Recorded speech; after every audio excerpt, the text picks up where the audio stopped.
What's up guys, Assalamualaikum dan salam sejahtera kepada korang semua yang sudi menonton Saja Sembang. So, Saja Sembang kali ini guys, apa lagi? Cerita pasal K2SP lah. Okay. Tadi aku ada dengar melalui perbahasan oleh kata Tunku Zafro sendiri, yang berkait dengan belanjawan 2022 ataupun bajet 2022. Daripada permulaan tadi yang aku boleh dapat simpulkan, memang tiada lagi apa orang kata berita yang barulah, lagi-lagi lah berkaitan dengan isu penambahan air citra ni. Langsung tak ada. Sebabkan faham lah, bila kita dah bahas lah tu, lepas tu ada bangkang, ada selit, lama-lama dah extend masa sehinggalah habis. Just fokuskan kepada apa yang nak diucapkan sahaja Tengku Zafrul ni.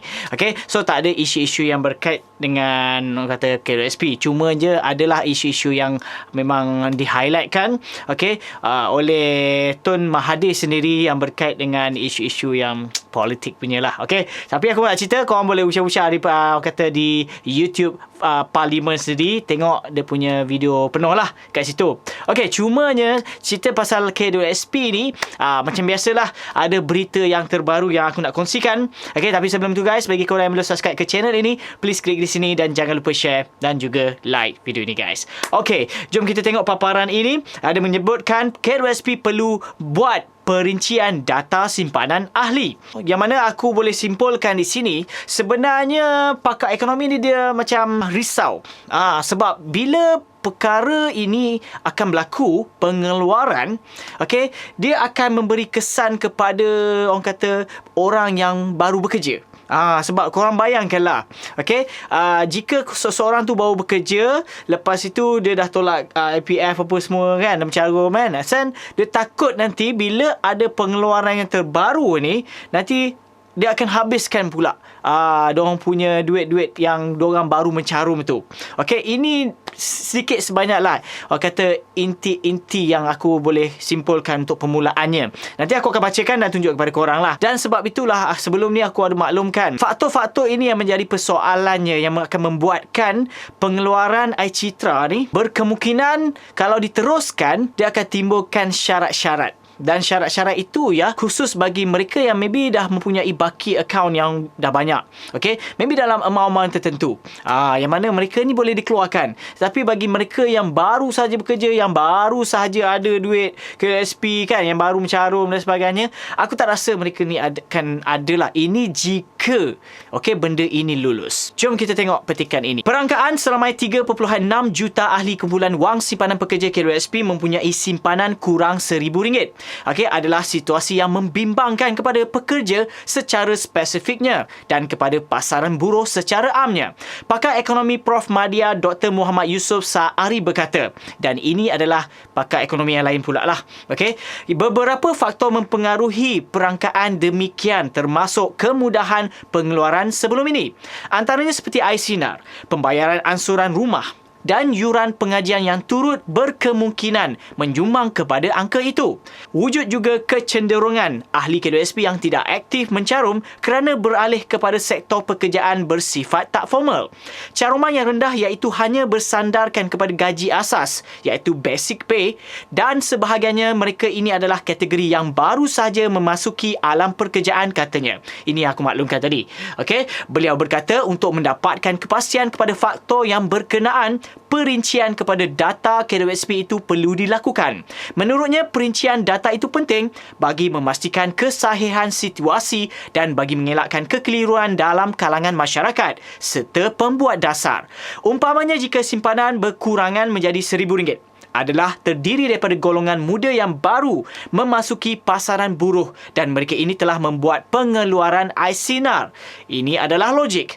Namun apa pula signifikan kepada pencarum yang mempunyai simpanan lebih ataupun layak? Sekiranya dibenarkan mengeluarkan secara one-off, iaitu sebanyak RM10,000, seperti yang dikehendaki ramai. Saya cenderung berpandangan kemudahan pengeluaran K2SP ini sepatutnya menjadi benteng terakhir pekerja, katanya. Dari segi perspektif ekonomi. Katanya kemudahan pengeluaran masa kini bermakna pekerja mengambil risiko kebajikan mereka selepas bersara kelak ataupun kegunaan semasa kecemasan yang membabitkan kesihatan. Beliau berkata, pengeluaran KWSP seharusnya diberikan kepada mereka yang terkesan akibat pandemik COVID-19, terutamanya kepada mereka masih belum mendapat pekerjaan yang stabil dan mereka ingin beralih kepada keusahawanan. Yang ini bagus. Sebab apa? Cadangan ini pun maybe bernas dan mungkin ada segelintir yang kita masih lagi dalam proses pemulihan. Masanya boleh mengeluarkan KWSP jika syarat-syarat ini yang aku rasa ada penambahan nanti. Jika benda ini diluluskan. Seluruh agensi dan semua pihak perlu sama-sama mengambil peranan membantu pekerja yang terkesan akibat pandemik ini. Apa pula kesan kepada KWSP jika dibenarkan pengeluaran itu? Pengeluaran KWSP cenderung untuk memberi kesan jangka masa panjang kepada ekonomi. Yang ini berbalik kepada isu orang kata pelaburan yang mereka telah laburkan kepada EQT lah, hartanah lah dan sebagainya. Kepada pekerja, mereka mengambil risiko kebajikan ataupun manfaat selepas bersara. Malaysia sedang menuju sebuah negara tua yang mana jangka hayat akan lebih panjang katanya. Justeru beliau berkata keadaan itu menuntut kepada kedudukan kewangan yang lebih kukuh apabila bersara kelak. Contoh mudah, katanya jika seorang individu bersara pada umur 60 tahun dan jika dia hidup sehingga umur 70 tahun, manakala keperluan bulanan pula sekitar RM1,500. Beliau berkata untuk tempoh itu individu berkenaan memerlukan RM180,000 untuk kelangsungan ataupun survival selama 10 tahun. Dan kepada ekonomi pula, pengeluaran KWSP ini jangka mengurangkan kapasiti pelaburan ke atas ekonomi. Ini yang aku maklumkan tadi. Pelaburan diperlukan dalam ekonomi bagi memastikan pertumbuhan yang lebih stabil di masa hadapan. Apabila pelaburan berkurangan, ini juga memberi risiko ekonomi di masa hadapan katanya. Adalah sedikit sebanyak idea dan cadangan oleh pakar ekonomi yang lain ini pula.